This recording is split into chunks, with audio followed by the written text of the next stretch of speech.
નાયબ મુખ્યમંત્રી હર્ષ સંઘવી પહોંચ્યા છે આદિવાસી વિસ્તારોમાં અને આદિવાસી સમાજના નામે રાજનીતિ કરનાર લોકો છે તેમની ધૂળ નીકાળી છે। તેમને નામ લીધા વિના ચૈતર વસાવા આમ આદમી પાર્ટી અને કોંગ્રેસ છે તેના પર વળસ્યા છે।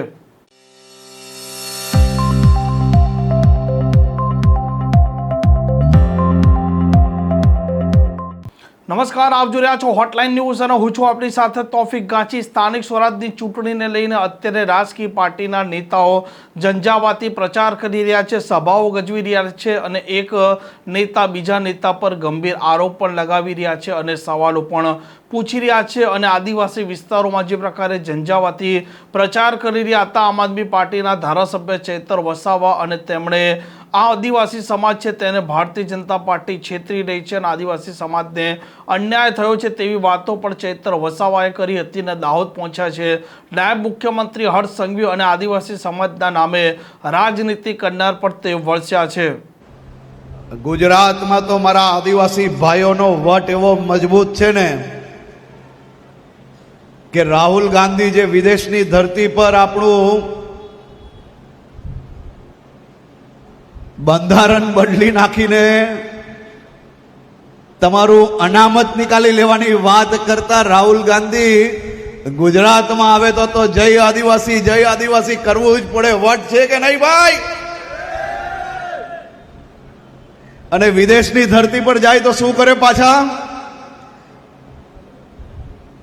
મારા ભાઈ બહેનોનો હક, એમનું અનામત બદલી નાખવાની વાત કરનાર આ કોંગ્રેસી નેતાઓને જવાબ તો મજબૂતાઈથી આપશો ને ભાઈ,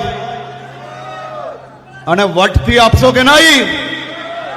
આ મારે છેલ્લી પંક્તિમાં બેઠા આદિવાસી ભાઈ બહેનો બધા હાથ ઊંચો કરીને મને કે આ ગુજરાત વિરોધી માનસિકતા વાળા આ કોંગ્રેસનો પંજો ઉખાડી ફેંકવા માટે તૈયાર છો કે નહીં?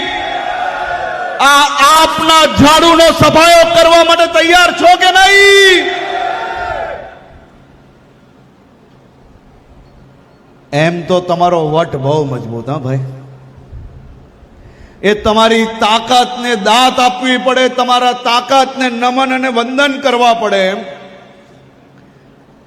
તમે સૌ લોકોએ એવા સાફ કર્યા છે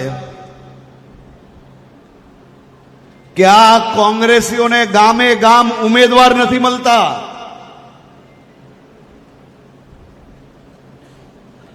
ફોર્મ ભરવાનું ચાલુ થાય તે જ દિવસે ગુજરાતમાં 200 થી વધારે એવી સીટ હતી જ્યાં મારા ગુજરાતના નાગરિકોએ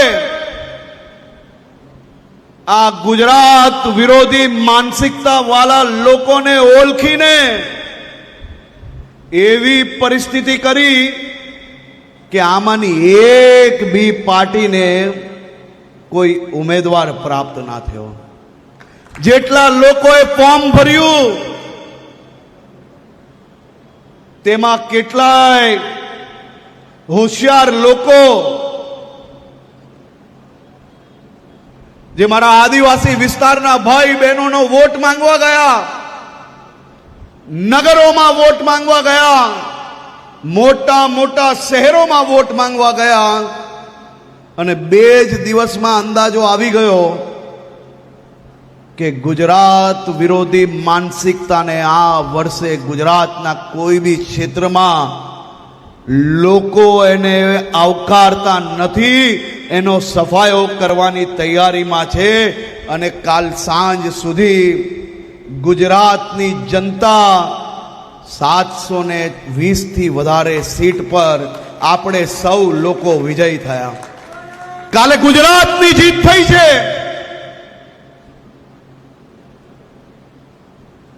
દર વખતે ચૂંટણીના આગળના દિવસે રિઝલ્ટ આવવાનું હોય તે પહેલા કોંગ્રેસ અને આપ કોના નામે રોવાનું ચાલુ કરે? આ વર્ષે એક બાજુ કોંગ્રેસના રાષ્ટ્રીય અધ્યક્ષ મારા ગુજરાત અને ગુજરાતના નાગરિકોને ગાળો બોલે, ગુજરાતની અસ્મિતાને ઠેસ પહોંચાડવાનું કામ કરે અને ગુજરાતના લોકોનો આક્રોશ જોઈને આ પાર્ટીઓને કોઈ ઉમેદવાર ના મળે, હવે ઈવીએમ છોડીને આ કોંગ્રેસીઓ કોઈક નવો વિષય પકડીને ગામમાં ચારે તરફ ફરે છે, પરંતુ ગુજરાતની જનતા એમને ઓળખી ગઈ છે. પહેલા ઉમેદવાર ના મળ્યા, પછી જે મળ્યા તેમને લોકોનો સ્વરૂપ જોઈને, લોકોનો આક્રોશ જોઈને ફોર્મ પાછા ખેંચ્યા અને જે બાકી રહી ગયા છે તેનો હિસાબ અહીંયા બેઠેલા મારા હજારો દાદા દાદી, માતા પિતા, બા અને મારા યુવાન સાથીઓ મળીને કરવા માટે તૈયાર છે. આ મારે અહીંયા બેઠેલા હજારો લોકોને પૂછવું છે અને ગુજરાતના લોકોને જરા બતાડો ભાઈ કે લોકોનો વ્યૂ શું છે. જરા કેમેરો આ બાજુ કરીને બતાડો. મારે આ અહીંયા બેઠેલા સૌ મારા આદિવાસી ભાઈ બહેનોને પૂછવું છે કે ગુજરાતને બદનામ કરનાર, ગુજરાતની અસ્મિતાને ઠોક પહોંચાડનાર આ એક એક કોંગ્રેસીઓને, આપિયાઓને જવાબ આપવા માટે તૈયાર છો કે નહીં? તૈયાર છો કે નહીં?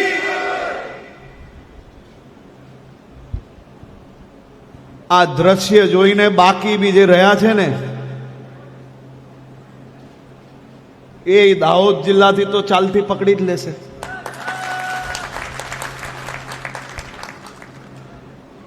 મારા દાહોદના સૌ નગરજનોને અભિનંદન આપવા છે. આજે હું હમણાં દાહોદમાં ક્યાંક આમ તેમ કાર્યક્રમોમાં જતો હતો, બેઠકમાં જતો હતો,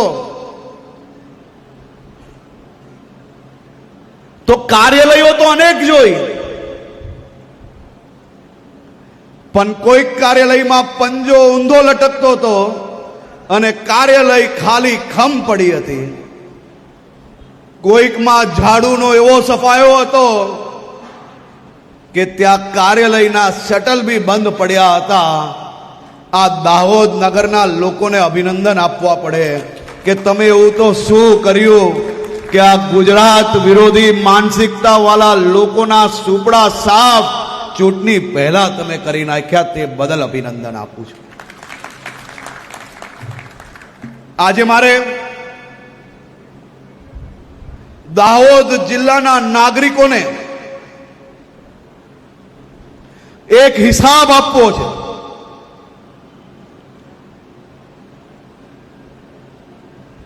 તમે મને દાહોદની આન માન શાન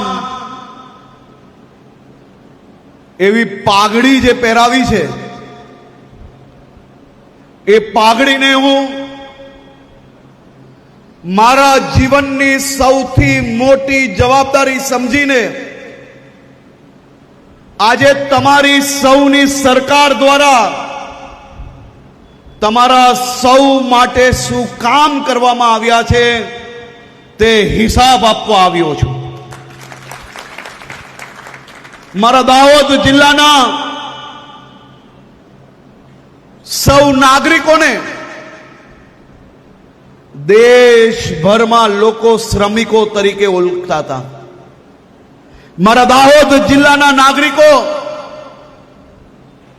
એ રાત દિવસ કાલી મજૂરી કરીને પોતાના પરિવારનું ગુજરાન ચલાવતા હતા. પણ આ આપણી ભારતીય જનતા પાર્ટીની સરકાર આવી કે દાહોદ જિલ્લાના તાલુકાઓમાં નવી સ્કૂલો બનાવવામાં આવી, ગામોમાં સ્કૂલો બનાવવામાં આવી, તાલુકા લેવલો પર એનાથી બી મોટી સ્કૂલો બનાવવામાં આવી, જિલ્લા લેવલ પર કોલેજો બનાવવામાં આવી. અને મારા દાહોદ જિલ્લાના યુવાનો માટે આ મોદી સાહેબે, ભારતીય જનતા પાર્ટીએ મેડિકલ કોલેજ બનાવીને આ દાહોદ જિલ્લો જે દેશભરના લોકો એને સમજવામાં થાપ ખાઈ ગયેલા, પણ મોદી સાહેબને તો દાહોદના લોકોથી એટલો પ્રેમ પહેલેથી કે દાહોદમાં ચારે દિશાઓમાં વિકાસ જ વિકાસ લાવીને તમારા સૌના યુવાનોને જે પ્રકારે નવી એક પછી એક મોકાઓ આપ્યા. અહીંયા બેઠેલા મારા વડીલો મને કહે કે કોંગ્રેસના શાસનમાં તમે ક્યારેય વિચારેલું કે મારા ગામમાંથી કોઈ યુવાન ડૉક્ટર બનશે, એન્જિનિયર બનશે, મોટો ઓફિસર બનશે? ડૉક્ટર, એન્જિનિયર, ઓફિસર અને અલગ અલગ અનેક ક્ષેત્રની અંદર જઈને દેશભરમાં દાહોદ જિલ્લાનું નામ કરશે. આ તો ભારતીય જનતા પાર્ટીનું શાસન આવ્યું કે ચારેય તરફ નવી વ્યવસ્થાઓ ઊભી કરીને આજે ગામે ગામ તમને ભણેલા ગણેલા એકથી વધીને અનેક લોકો ગામની અંદર યુવાનો એવા મળશે કે જેને માતા પિતાએ કોંગ્રેસના રાજમાં રાત દિવસ મજૂરી કરી હશે અલગ અલગ શહેરોમાં, અને એ દીકરાએ આજે દાહોદમાં રહીને ભણી ગણીને આદિવાસી સમાજનું નામ રોશન કરવા માટે આગળ વધી રહ્યો હશે. આ આપણી ભારતીય જનતા પાર્ટીની સરકાર દ્વારા કામ થયું. આ દાહોદ જિલ્લામાં 11 લાખથી વધારે આયુષ્માન ભારતમાં અમૃતમ કાર્ડના લાભાર્થી છે, જેમને આ એક વર્ષની અંદર 180 કરોડ રૂપિયાનો લાભ આપવામાં આવ્યો છે. સીધે સીધા જે હોસ્પિટલમાં ઉપ મુખ્યમંત્રી તરીકે હર્ષ સંઘવી જઈ શકે તે જ હોસ્પિટલમાં સામને બેઠેલા મારા આદિવાસી સમાજના અગ્રણી મગન કાકા બી જાય તો એમને બી હોસ્પિટલની અંદર સેમ સારવાર મળે, અને એમને એમના માતા પિતા કે દીકરા દીકરી કોઈની બી બચતનો ઉપયોગ કર્યા વગર મોદી સાહેબે આપેલું એ કાર્ડ ખાલી ત્યાં મૂકવાનું છે, એટલે વટ જોડે એમની સારવાર કરાવીને પાછા ઘર સુધી પહોંચે. તે આપણી ભારતીય જનતા પાર્ટીનું કામ છે. અહીંયા બેઠેલા આ હજારો ખેડૂતોએ જ્યારે હાથ ઊંચો કર્યો તમને કદાચ અંદાજો નહીં હશે, પણ દાહોદ જિલ્લામાં કુલ મળીને 2.5 લાખથી વધારે પરિવારોને 11,000 કરોડ રૂપિયા સીધા બેંકના એકાઉન્ટમાં મોદી સાહેબ મોકલે છે. આ 11,000 કરોડ રૂપિયા તમને કોંગ્રેસના રાજમાં ક્યારેય પોતાના પરિવારોને મળેલા? એ પૂછવાનો સમય આવી ગયો છે. પ્રધાનમંત્રી ગરીબ કલ્યાણ યોજનાના માધ્યમથી દાહોદના પ્રત્યેક પરિવારોને 1790 કરોડ રૂપિયાનું રાશન દર વર્ષે આપવામાં આવે છે. કોરોના સમયથી આખા દેશની અંદર ગરીબ મધ્યમ વર્ગનો વ્યક્તિ ભૂખ્યો ના રહે તે માટે 70 કરોડ લોકોને દર વર્ષે દર મહિને એમને એમનું અનાજ મળી જાય તેવી વ્યવસ્થા કરનાર બીજું કોઈ નહીં, આપણી ભારતીય જનતા પાર્ટીની સરકાર છે. ખાલી દાહોદની અંદર 2,59,000 વિદ્યાર્થીઓને પોસ્ટ મેટ્રિક શિષ્યવૃત્તિ યોજનાના માધ્યમથી 174 કરોડ રૂપિયાની રકમ ફાળવીને આપ સૌના દીકરા દીકરી પૌત્ર પૌત્રીને આપવામાં આવે છે. અને આનાથી બી વધુ અનેક વ્યવસ્થાઓ, નર્મદાનું પાણી આપણા સુધી પહોંચાડવા માટે 5500 કરોડ રૂપિયા પાસ કરવામાં આવ્યા. તમારા યુવાન દીકરા દીકરી 2.5 લાખ રૂપિયાની મર્યાદાઓ હટાવીને 6 લાખ રૂપિયા સુધીની મર્યાદા કરીને લાખો નવા પરિવારોને એનો લાભ આપવાનો નિર્ણય ભૂપેન્દ્રભાઈ પટેલની સરકાર દ્વારા કરવામાં આવ્યો છે. આ મારા દાહોદના વડીલો, તમારા દાહોદ જિલ્લાની અંદર દરરોજ 1200થી વધારે બસો આવતી હોય છે. આ વર્ષે બીજી 400-500 નવી બસો વધારવાની છે. અમારા પ્રમુખ સાહેબ અને સૌ ધારાસભ્યોએ આજે સવારે કહ્યું છે કે અમને આ વર્ષે બીજી 500 નવા કનેક્શન જોઈએ બસોના. હમણાં 70-80 નું લિસ્ટ એમને આપ્યું છે બધાએ. એ 70-80 તો હમણાં જ ચાલુ કરાવી લઉં છું, પણ 400-500 બીજા નવા કનેક્શનો તમને બસોના આપવાના છે. અને ત્રીજી વસ્તુ મહત્વની, અહીંયા જે વડીલો જે કોંગ્રેસનું રાજ જોયું હોય એ હાથ ઊંચો કરે. મારી ઉંમરના યુવાનોએ નહીં જોયું હોય, જે 50 વર્ષના હશે એ સૌ લોકોએ જોયું હશે. આ દાહોદ જિલ્લામાં અંધારું થતું ને એની પહેલા ઘરે જતું રહેવું પડતું. આજે ભારતીય જનતા પાર્ટીના શાસનમાં અમારી યુવાન બેન અહીંયા બેઠી છે, દીકરીઓ અહીંયા બેઠી છે, યુવાનો અહીંયા બેઠા છે. અડધી રાત્રે ઘરની બહાર નીકળવાનું હોય ને કંઈ વિચારવું નથી પડતું. એ શાસનનું નામ છે આ આદિવાસી જિલ્લાના લોકો અને ભારતીય જનતા પાર્ટીનું શાસન સાથે મળીને આવું સુશાસન લાવ્યા છે. એક તાલુકા પંચાયતમાં બી જો આપ પાછા ઘૂસ્યા તો એ તાલુકા પંચાયતમાં લુખ્ખા ટપોરીઓને ગુંડાઓને મોટું કરવાનું કામ કરશે. અને પછી મારે દરરોજ એ લોકો જોડે લડી લડીને સીધા કરવા પડશે.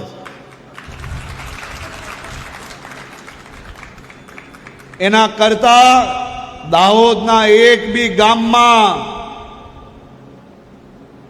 સફાયો કરવા માટે ઝાડુ એમનું વાપરીને એમને જ સફાયો કરી લેજો બરાબર. ક્યારેય ગુજરાત વિરોધી માનસિકતા સપનામાં ના આવે ને તેવો હિસાબ કરવાનો છે. એવા આશીર્વાદ લેવા આવ્યો છું બધા પાસે, મારા વડીલો પાસે. આપવા છે આશીર્વાદ તો દિલથી હાથ ઊંચા કરો. વટ પાડી લીધો તમે તો મારા દાહોદ જિલ્લાના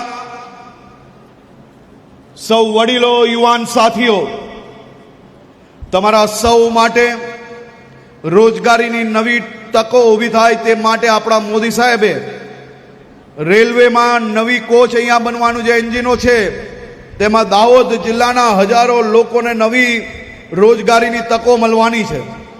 એના સિવાય એગ્રો ઇન્ડસ્ટ્રીથી લઈને બીજી નવી ઇન્ડસ્ટ્રીઓ અને સાથે સાથે મારી દાહોદ જિલ્લાની બહેનોને વધુ કામ મળી રહે તે માટે, મહિલા સશક્તિકરણ થઈ શકે તે માટે અહીંયા નવા ઉદ્યોગો જેમાં મહિલાઓ વધુમાં વધુ કામ કરી શકે તે માટે આપણી ભારતીય જનતા પાર્ટીની સરકાર કામગીરી કરી રહી છે.